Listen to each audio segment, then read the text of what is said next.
Would you give it a go then? Yeah? Yeah. Okay, amazing. Well, to be honest, Terence, not many people say that to me, so I don't know whether to laugh or cry. That's amazing. Honestly, I'm not even surprised he said that. But let's get into it. So, hello, and as you've seen in the title, I want to talk about Ed Earthling and the style of his debates and general how he communicates veganism. But before that, a disclaimer. I value his work as an activist, and I really think he's achieved a lot, and he probably reached millions of people in the time he's been an activist, and especially he's one of the most successful online activists. But I've been watching the past few videos of him, and I have to say I'm quite disappointed in the way he's communicating veganism. So I just want to put out my criticism about his communication. So I'm hoping, so maybe he can learn something about it, especially because he's a role model in the vegan community, that the people who watch his videos maybe get a better understanding about how to communicate veganism to strangers on the streets, in debates or in outreach conversations. Probably you're asking, who am I to judge? But honestly, I'm activist also for 6 years now. I've been at way over 500 Cube of Truth and other outreach events, and I've learned quite a bit, and especially because I'm also doing online content. I'm posting outreach videos in German and English. I also reach quite a bit of people, but after all, I think it's very, very important for us to always learn something new and to always improve ourselves representing the animals. So that's why I think even Ed Earthling shouldn't be safe from criticism regarding that. That's why I'm doing this video. So I still remember his outreaches for 6.5 years ago when I first got into veganism, first watching all the counter arguments, watching Gary Yourofsky, Joey Carbstrong. And in the beginning it was all like, yeah, he's convincing the people, he's having all the counter arguments. But after some time, and where you grow and learn with veganism what it is, what it truly means, like for example in 2019 there was a big shift in realizing veganism has nothing to do with environment and health. We get more into it later, but yeah, I think it's very important to make this distinction, and that's why I think this video is important. Also, as veganism is becoming more mainstream, it is really important to be protected for the counter arguments, for the non-vegans who also maybe become smarter in their counter arguments, and to just be safe and be consistent with our position. So I put the criticism into 2 categories. So the first category is I make suggestions how to improve his communication style based on my own experience as an outreacher, mainly at AV. And the second category would be where I think he did a mistake and he should definitely never say something like this again, and avoid it by all means. But we'll see. I have 2 debates and I want to get into what he's doing, how he's communicating. Let's get into it. Vegan yet, so I guess we'll do it one at a time maybe, but I'm interested to know why you guys aren't vegan yet. Well, I think I speak for both of us. Yeah. Well, I don't really have a standpoint on it. I don't have a standpoint, and I hope you, like, I don't know, pitch me an idea and just like, I don't know, I'm open to change, and just give me your best idea. Like, I don't know, it doesn't hurt to see a different perspective. Well, so when you buy animal products, why do you buy them? It tastes good. It tastes good. For maybe sometimes nutrition. So that's where we're starting, right at the beginning. I mean, his debating question is, why aren't you vegan yet? And people stop there and probably see this and want to talk about it. But I would rather use a banner like, do you think we should respect animals? Because people a lot of times don't know what veganism actually means. And the first thing he said was that he liked the taste of non-vegan food, probably. So he's instantly running the conversation. He's instantly taking control and saying, yeah, I want to talk about the food part of the vegan debate. Well, I think it's way more important to put it into the right direction and to have a kind of a commitment to respecting animals as the basis of the conversation, to go from there to show the contradictions if they later defend being not vegan. Protein. Can you get protein from plants? You could, yeah. Yes, but So yes, you can get protein from plants, but this is where the conversation is shifting into the whole debate about how do you get nutrition, how to get your B12, how to get all the different vitamins, minerals, and all this stuff. Yeah, but I can tell you there are none. To be honest, with things like B12 and such, the supplements that you can get are perfectly healthy, and they're actually good for you. I'll take your word for that. Take my word for it. And this is another thing, right? The important thing is just go home and have a look at yourself, you know? Just go and do some research, see if you can get B12 in a plant-based diet. So we can get protein that we need on a plant-based diet. Let's say we can get B12 as well. When it comes to enjoyment, does that justify the harm that we cause to animals? So at this point, I want to make a distinction between excuses and objections.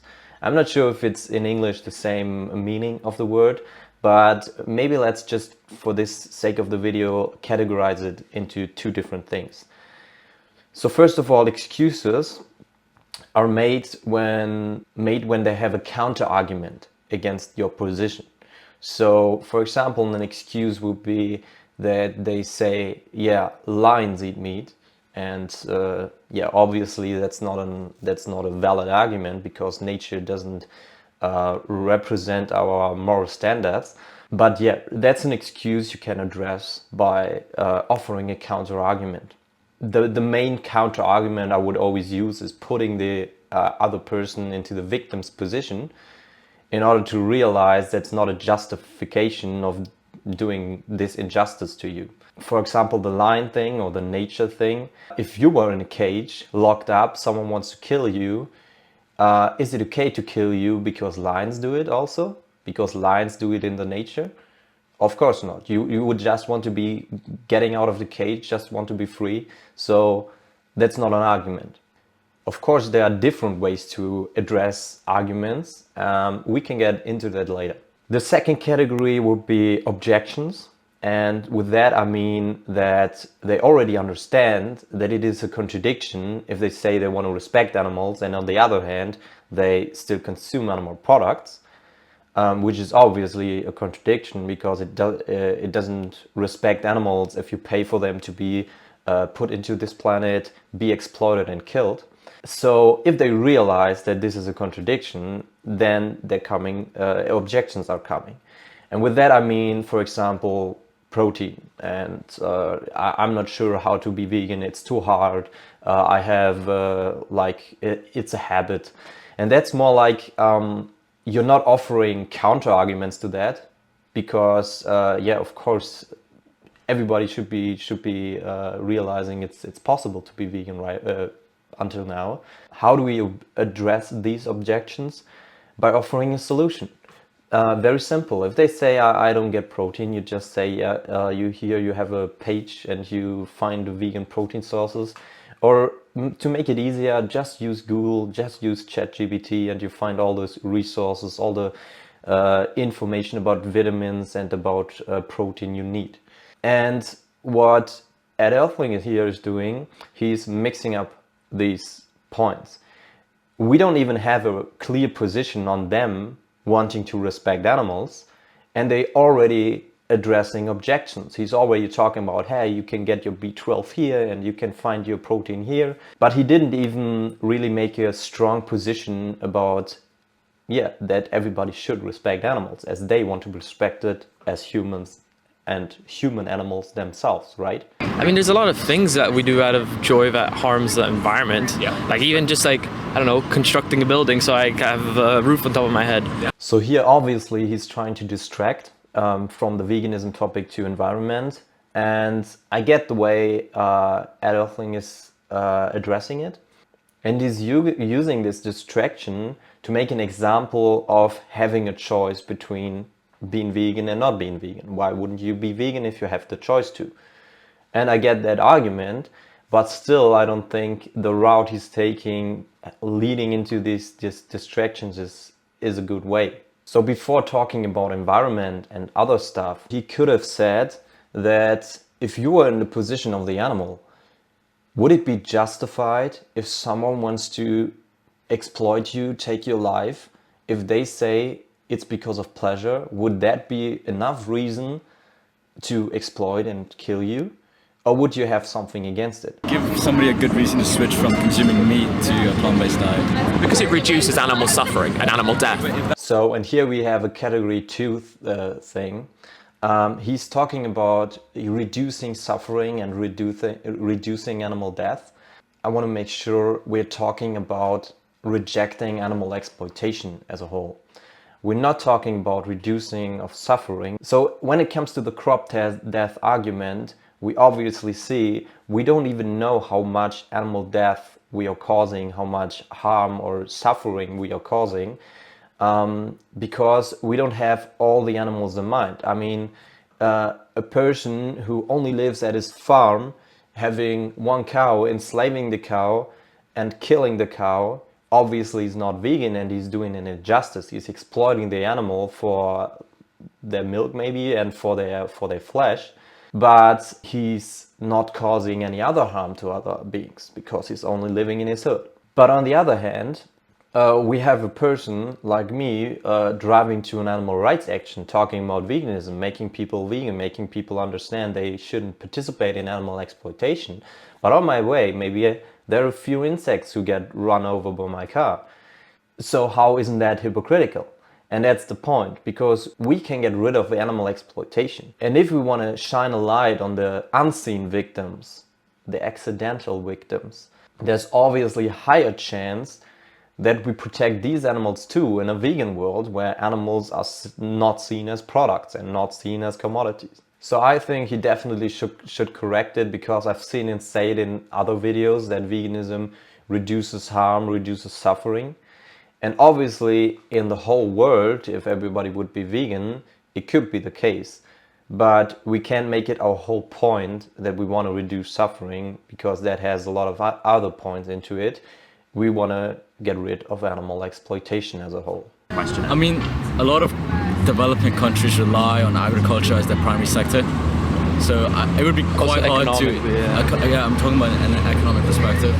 It would be quite hard to convince all those countries to be like, you know what, stop producing animals and go that's obviously the majority. So then the other guy is starting to talk, and to be honest, he's just distracting the whole time. The whole debate lasts about 30 minutes, and he's always talking about the environment, he's talking about economics, he's running away the whole time from his personal responsibility. He's asking himself, why should I change if no one else is changing?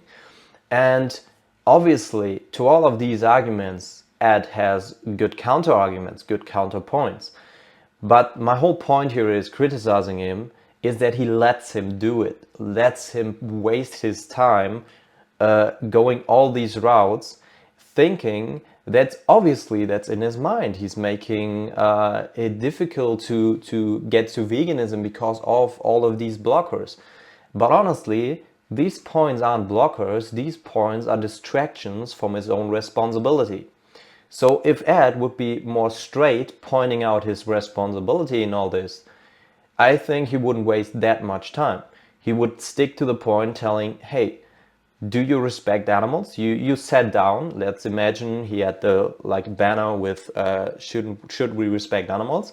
And he sat down and said, okay, I said in the beginning I want to respect animals. And then you point out, yeah, you said that in the beginning, but how is it possible to respect animals if you still participate in this? It's a contradiction on your side.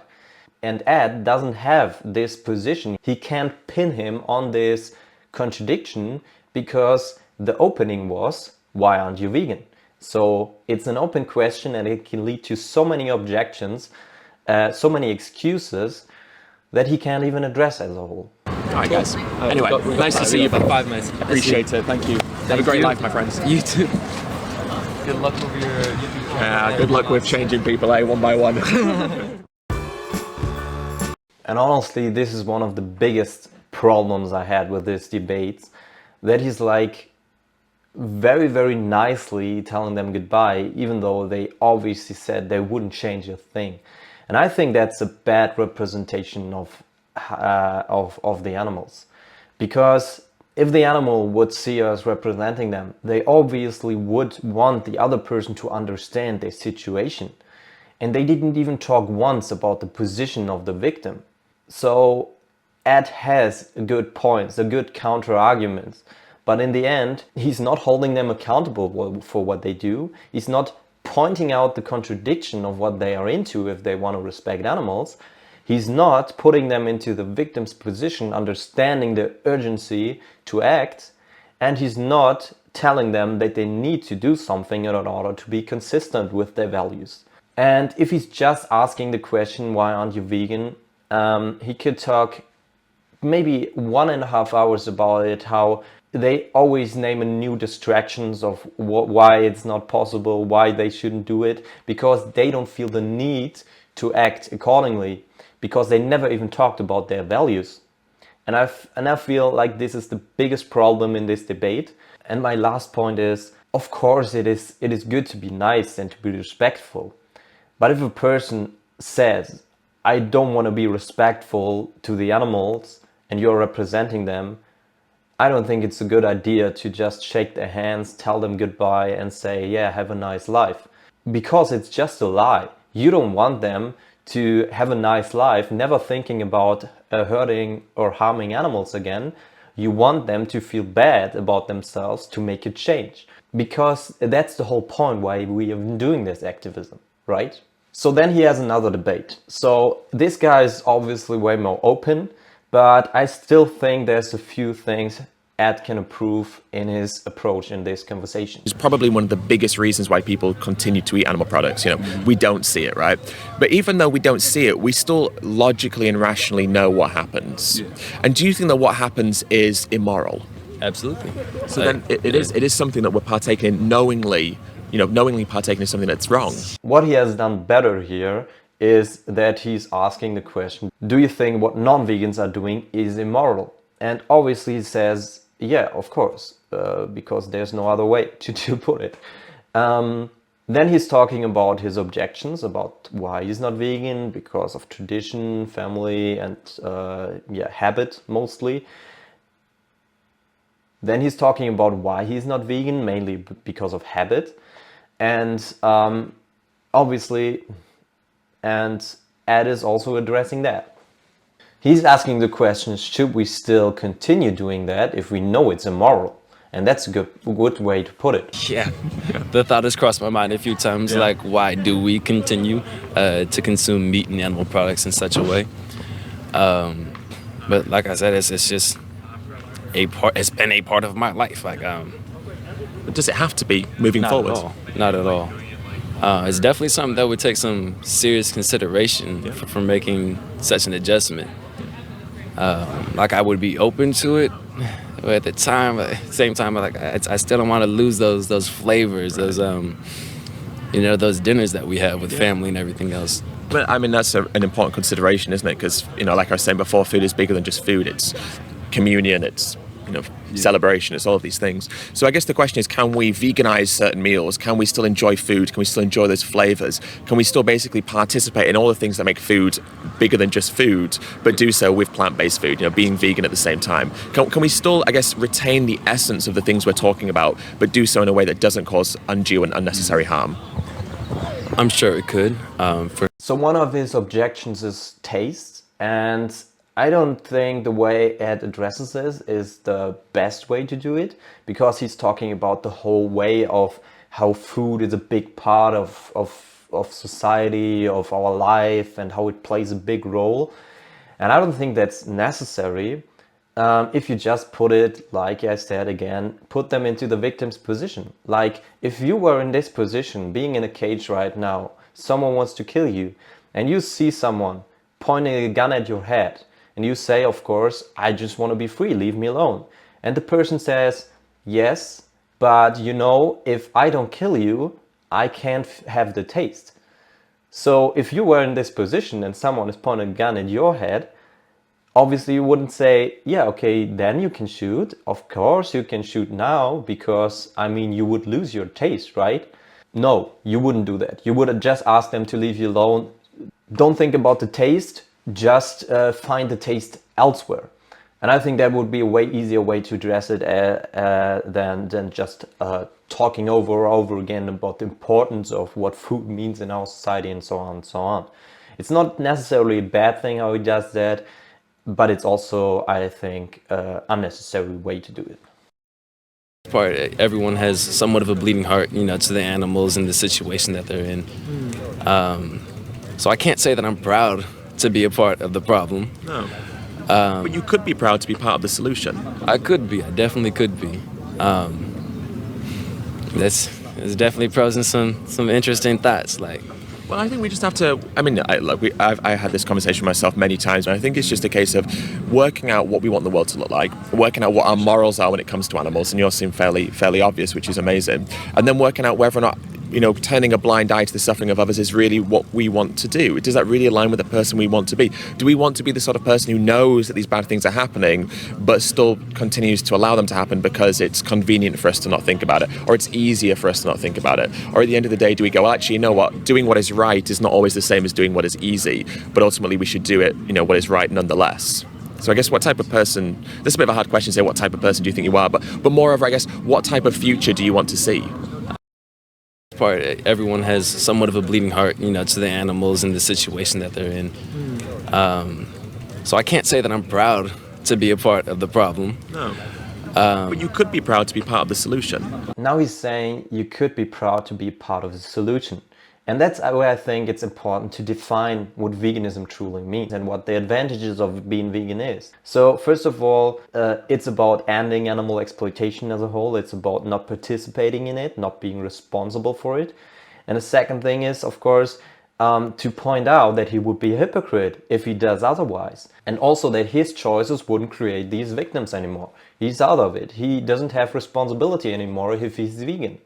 So if he would point that out, it would be enough, from my experience, to convince these people to take another step and to point out, yeah, you have to do it actually, you don't have to think about it. I could be, I definitely could be.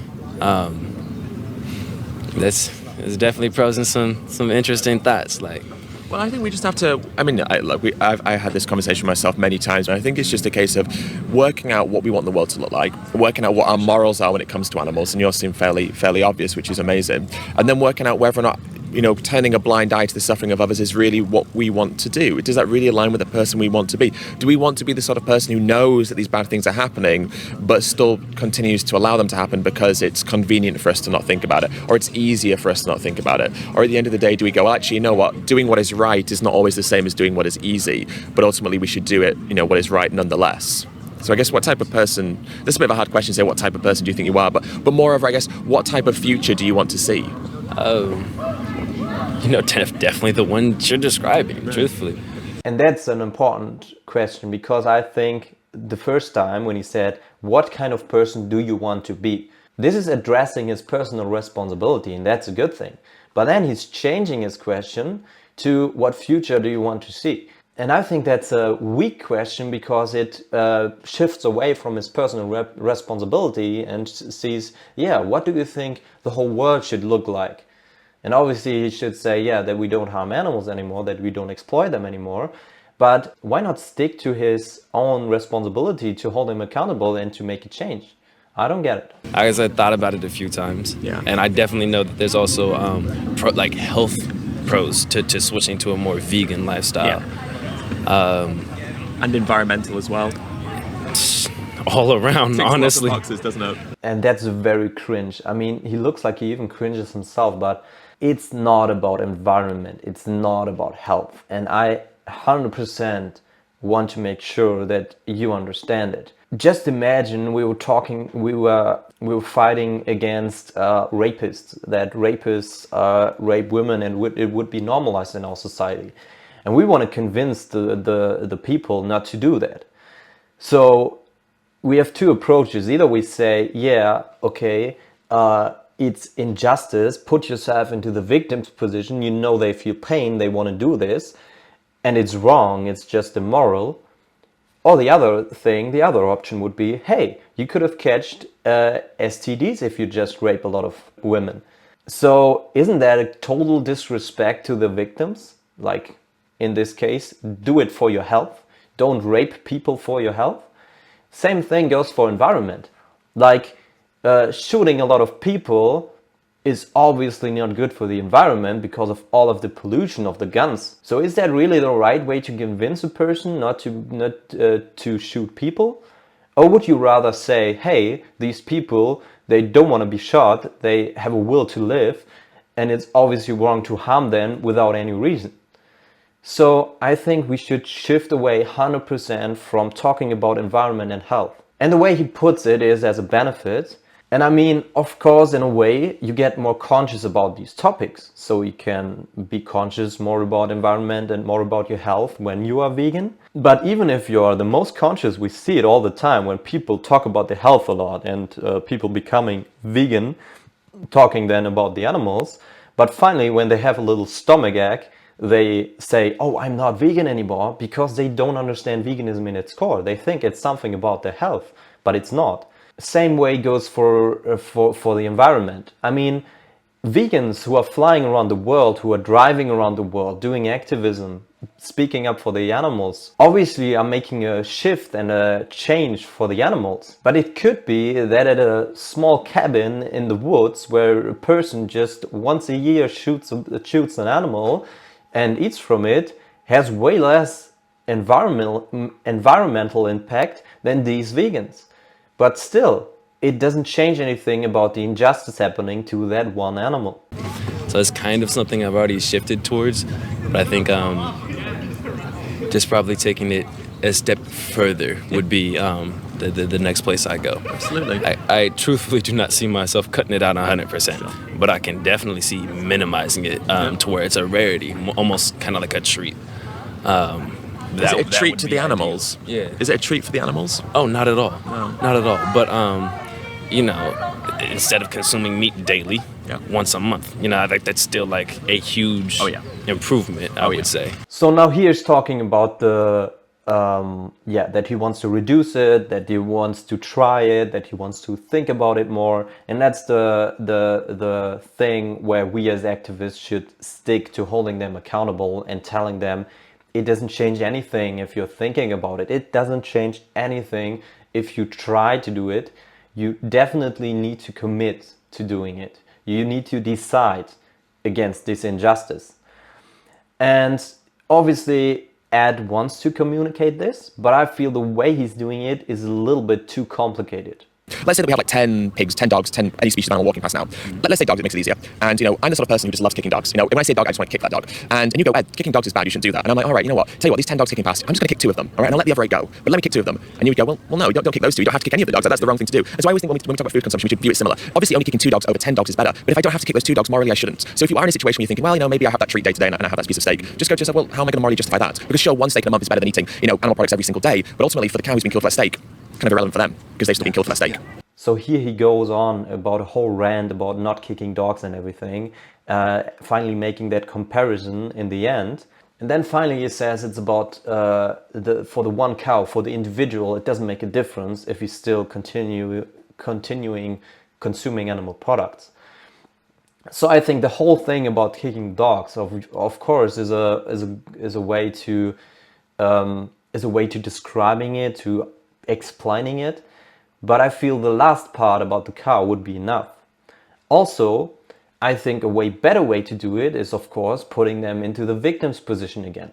If you were in a cage, if there were 4 others of your family maybe next to you, and the person who is abusing, killing you, or wanting to kill your family, is standing there with guns, and you say, please leave me alone, of course. And the person says, okay, you kind of changed my mind in this conversation. I think I'm reducing it and only killing your sister now. So you can live for now. Maybe I'll kill you later. So you see, it's very simple to understand. If you were in the victim's position, you understand that it isn't enough to reduce the consumption of animal products. Because they've still been killed for that steak. Yeah. So I think just viewing it from the perspective of the individual, the victim who would have been, who will have been killed for that product that we're looking to buy, or who is being exploited for that product we're going to buy. And if we view it from their position, it makes it a lot easier to go, you know what, that treat, I'm going to, not do that today. Finally, he actually puts him in a victim's position, which I think is a really good thing. So, and that's where I want to still get into the difference between outreach and debates.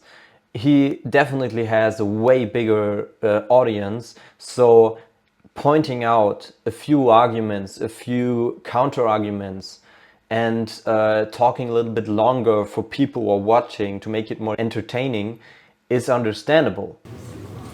Yeah, sure. Yeah. What I'd love to do, maybe, if it's of any use to you, is just write down a few resources on your phone or on a piece of paper. Just some like links to some food, maybe. And here, I don't know why he says so much maybe. He's so insecure about his position. And I just don't understand why he's not telling him to do it right now. Because he knows the suffering. He's seen all the videos. He's seen all the footage. And why should we just say, hey, maybe look at this, maybe think about it? We should just tell them it's hypocritical to not just act accordingly to your values you just expressed in our conversation. It's not that hard. And I mean, we can't control what he will do afterwards, but at least we can say the least the animal wants us to say and the way they want us to represent them. Couple of people I think are quite informative, and if that works for you, then it's something to maybe look at in your own time if you'd be willing to. Let's do it. All right, let's do it. Amazing. Well, it's so nice to meet you, and You too. yeah, I mean, as I said, I've written down a few resources for you. Hopefully they're useful. But yeah, it's really nice to meet you, and you just give it a go, man. You've got nothing to lose from doing it, but so much to gain. Personally, from a health perspective, morally, environmentally, there's nothing to lose, but so much benefit that comes from doing it. I definitely see that. Yeah, for man. Sure. All right. Take it easy, I'll be my making friend. some changes. I hope so. It's so nice to meet you. You too. Have a wonderful life. And then he's talking about environmentally, health perspective. I mean, that's just weird to say at the end of the conversation, just maybe give it a try. No, just tell him he needs to do it right now. Also, he could take that opportunity with a handshake to put him into the victim's position again. Like, imagine after a good conversation, I would normally give people a handshake. But imagine I'm representing the animal right now. To what answer would the animal give you the handshake? Would it be that you're maybe trying it, that you think about it, or that you promise to never exploit and kill again? If you were the victim, of course, it would be only the last point. So it would be a good opportunity to tell him, I'm really standing here for someone, sitting here for something. I'm really trying to represent the victim here. And it's not about me, it's not about a good feeling, it's about the need for change, like I said before in the other conversation. Yes, and the last point, he's still talking about the maybe. So I think that's my biggest issue with it. So when we want to summarize all of this, I have to say one additional thing. Because the setting he's making these debates is, of course, he wants to have online content. And I have to make a distinction between effective outreach and online content, because effective outreach would always be the same. You would always talk about the same points, you would always approach in the same way, and debates, of course, in some way they need to be entertaining, to be clicked, to be liked, to be shared. I don't think it's necessarily hurtful to have debates and addressing a lot of different excuses, a lot of different objections, point after point. But on the other hand is, you still have to understand the core of what you're trying to get to. So when I'm criticizing him, there were like the first category where I made suggestions of making his communication better. I would say they are totally legit the way he's done it, because of, like I said, the way that his videos are structured, that he's debating people and not necessarily outreaching them effectively. But the second category, I said, mistakes he should definitely avoid. And the most mistakes were the environmental talk, the health talk, and that he misses the point of holding people accountable and calling them to action in the correct way. He kind of puts them in the victim's position, but not all the time. And he's not pointing out the contradiction of their behavior and of their true values in the correct way. So I feel if he would be more straight in this approach, he would be a way better debater, he would be a way better outreacher in this sense. And even though his videos probably would be still entertaining the way, because he's just famous and people just want to watch his content, he would be a way better example of actually making these people vegan and having a bigger educational impact on the people watching his videos. And I hope that he maybe watches this video. I know it's pretty long, but maybe we can learn something about it. Maybe you're a fan of him and you learn something about it. After all, it's not about pointing fingers at people. I think we all are in the same boat and we need to support each other. And especially when it comes to communication, there's so much to learn and so much to improve for everyone. So also me, I'm constantly open for criticism, for feedback, to learn and be better in communicating veganism. Because after all, we want to reach that goal, not reducing suffering of animals, but ending the animal exploitation. And that's it for my video. Like I said, I hope you like it. I have some German outreach videos, some English outreach videos. If you like my content, leave a like, subscribe, and share the video. And yeah, thanks for watching. See you next time. Have a nice vegan day. Would you give it a go then? Yeah? Yeah. Okay, amazing. Well, to be honest, Terence, not many people say that to me, so I don't know whether to laugh or cry. That's amazing. So the last question, from now on, how many animals should be put onto this planet, be exploited and killed by you? From now on, 0 or more than 0? I think there must be 0. So vegan from now on? Yeah. Yeah? Hand on that? Yeah. Strong. Can I give you the card? Yeah. With the documentary? And like I said, it's not enough to say that you're against it. You have to show it with your actions, right? Yes. Okay, then have a nice vegan life. Thank you, bro. Good stuff. Thanks, bye.